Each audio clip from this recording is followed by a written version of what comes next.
Welcome to the last in our series, I'm Working From Home, Now What? Today we're going to kind of just go over a few final tips, a little overview, kind of refresh our memory of what we've already talked about.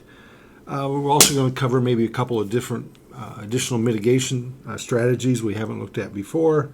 In general, just kind of bring everything to close. I'm going to start by looking a little bit at some network-based mitigation, some things you can do on your computer. We'll talk some about video conferencing, a little bit about phone and social media, and then some general tips on how to defend yourself. So if we look at network attacks, we've talked about that a few times already, about things that come in over the network.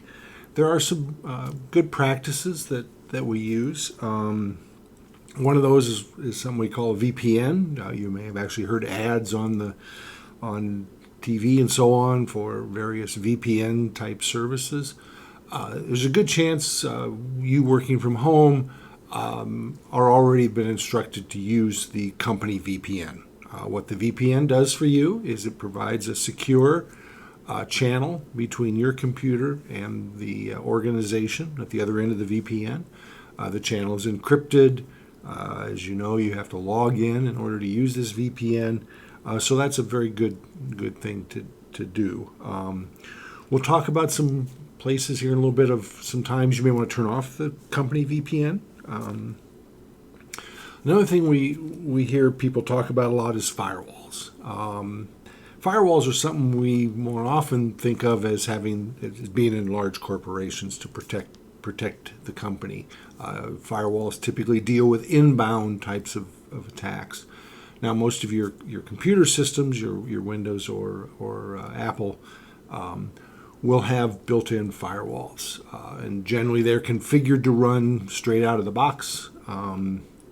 So, the only real word of advice I have with firewalls is there's occasionally your firewall will, in essence, wake up and tell you you're about to do something. This is especially true with malware that is trying to run and use the network. These firewalls on your computer will typically prevent a new program from trying to use the network.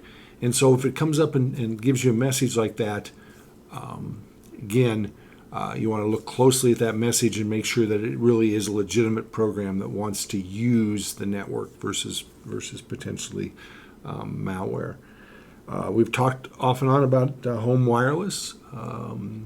It's a good thing to have encrypted wireless and to have a good password with that encrypted wireless. Now that we're all at home, we're all using the same wireless network.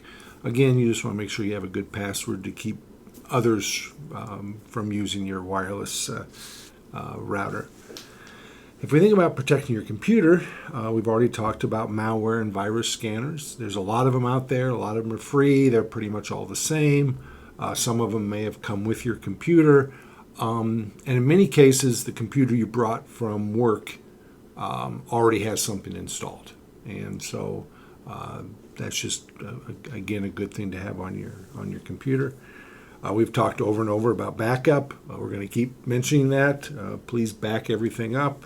And again, back it up to a separate device, whether that's being backed up to the cloud through various services, or whether that's backed up to an external hard drive. Again, if it's an external hard drive, make sure you remove that when you're not doing the backup. And a big thing is just to kind of separate computers, your work computer from your personal life. And again, when you're on the company VPN, remember all your traffic is being routed through the company. So that might be another reason to separate your personal life, your personal computer activity from your work computer. And again, make sure you keep people off of your work-based computer, your kids or whoever. As again, they may not practice the same level of security that you need when you're using that device. Some general tips on email. We've had an entire section on email. One of the things that you want to kind of, and you already do know this. You know what your you know what email looks like when it comes from your boss or from other people that you're working with. If you get something from them that doesn't look like what you normally get from them, then be suspicious of that. Again, we mentioned the fact that people are trying to pretend to be your boss, pretend to try to be part of your organization. So start to learn, you know what your email looks like coming from the people you interact with, and so just be aware of things that don't look quite right. Some things that aren't really necessarily security related, but things that come about with email, and now especially that we're all working from home. Be careful of the reply all button. I'd actually argue that ought to be a button that shouldn't even exist on the front page of your email service. That should be something hard to get to. And also carbon copy. You see people that, as you start to send these emails around as a form of communication, they'll keep including more and more people into that. And we're all being inundated with email, so you just kind of want to be aware of that. As we're using email as our primary form of communication, a couple things to be aware of. Be brief. You don't like to read a two-page email, so you probably shouldn't be sending two-page emails around. Another one is count to 10. Sometimes we use email as a form of communication when we're upset or there's an issue, and it doesn't feel as personal. And so we can sometimes tend to fire off an email that may be saying things that we really don't want. We'll later regret. So just like people tell you to count to 10 before you start yelling, count to 10 before you send this controversial email. And kind of another thing that several of our colleagues of mine have adopted is a 3 reply rule. If as you're going through an email conversation back and forth and it hits 3 messages, maybe it's time to pick up the phone, send a WebEx or Zoom or some sort of a video conference, and start to interact that way. You're obviously not necessarily reaching a conclusion if you start to keep just sending emails back and forth over this topic. That leads us into video conferencing. We're all in the mode of using video conferencing. There's multiple different platforms out there. They're all, in some cases you're going to be driven by what your organization uses. Different organizations have standardized on different platforms. I encourage people to just have social work meetings. Just, a few of you get together from the office and have a social meeting, whether during the day or other times.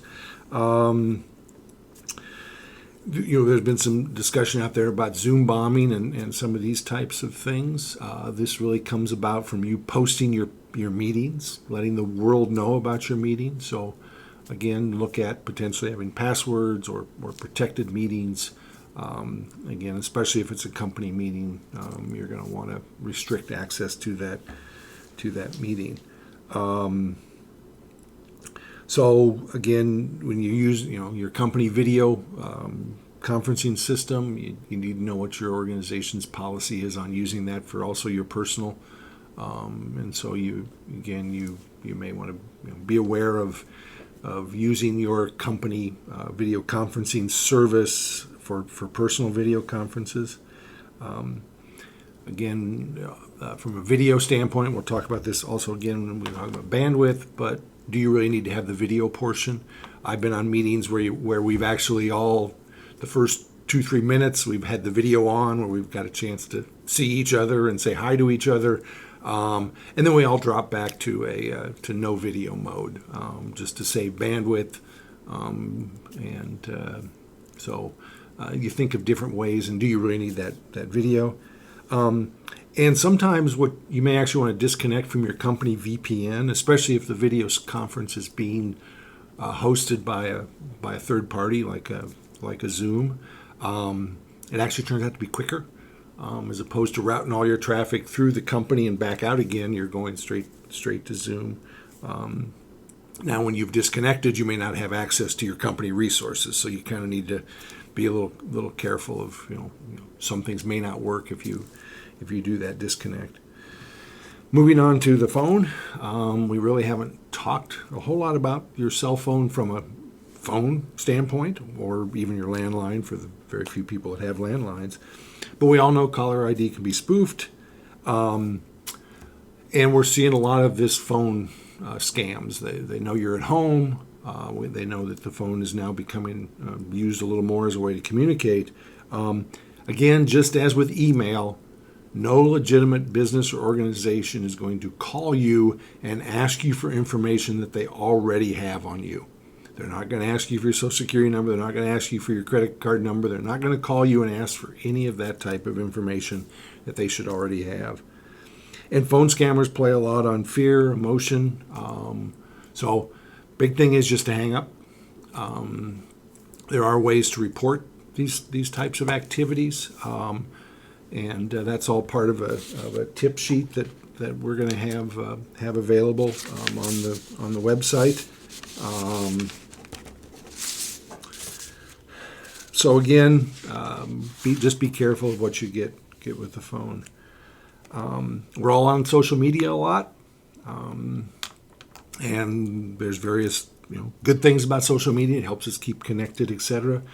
But be kind of careful what you do with social media. There's a lot of ways that attackers use this to collect information. Some of the surveys, quizzes, and those sorts of things that you're part of are used often to build profiles about you, profiles that may be used for misinformation, may be used for potential attacks, etc. They use it to learn about you. So if they may be looking to come after, to use your information, remember back when we talked about passwords, they use this to learn about you and the kind of things that you're doing, who's your pet, and that type of thing. They also may learn things that may answer those security questions that some websites still have. That answer these. Here, give me the answer to these 3 security questions in case you forget your password. So they may use social media to help figure that out. They may also drive you to certain websites. So social media often will have links to various websites. So again, be careful of where you're being driven to. A little bit about bandwidth. We're all now at home. We may be at home with multiple family members, all of which needing to learn online, needing to work online. And so bandwidth starts to become a real challenge. A little bit about bandwidth. Typically, your download speeds are faster than your upload speeds. So, which is a good thing because most of what we do is downloading. But you're going to, you may want to have certain times of the day when you limit what people are doing. Maybe there's, you have an important call. So, okay, nobody's streaming Netflix during this time. Again, we talked about video conferences. Turning off your video is a way to help conserve bandwidth. Some of you may be forced to use your cell service for bandwidth for your internet connection. That may sometimes be problematic. I've talked to people who are in rural settings, and they've actually gotten into points of time when their cell service didn't work because multiple people were all trying to use the cell service at the same time for these hotspots. So you just got to kind of be aware of these bandwidth issues. So kind of in closing, I'm going to talk a little bit about, cybersecurity is everybody's responsibility. We can't, we can rely on technology. We can rely on the people that build the technology to help us. Those are tools to aid in our ability to secure ourselves. But we all have to take some type of responsibility, in part because the attackers are coming straight after us. And they're figuring out ways to bypass this technology. So we just need to take security seriously. We need to think about it in context of everything we do. Assume you and your organization are a potential target, and hopefully through this series you've learned to be a little more prepared and to help react. Hopefully this has helped you react or be safer online. A couple things in closing. just want you to remember to take a break. One of the things and I find myself doing this, my computer, when it's at home, when I'm using it sometimes, it's sitting on the kitchen counter, the island, and it's there all the time, and I'm sitting there and I hear it beep that an email comes, and my tendency is to get up and go look at the email. And I don't do a very good job of this, but really we ought to be putting our computer to bed. The computer should have a bedtime. But we have this tendency. It's home, and we're working from home, and it interrupts us all the time we're awake. And part of that, just kind of social distancing ourselves from technology in general. Have some time where you shut it all down. Go outside, do whatever, but we're married to this technology. It's so integral in our lives. And now we've brought this home, and so work has now become home. It's happening at home, and so we more so than ever need to socially distance ourselves from the technology. I want to thank you for listening to this series. Hopefully, you found it useful. We have produced a tip sheet. That kind of provides some online resources that will go into a lot more detail in these various topics if you're interested. You also can email questions to info@iowacyberhub.com.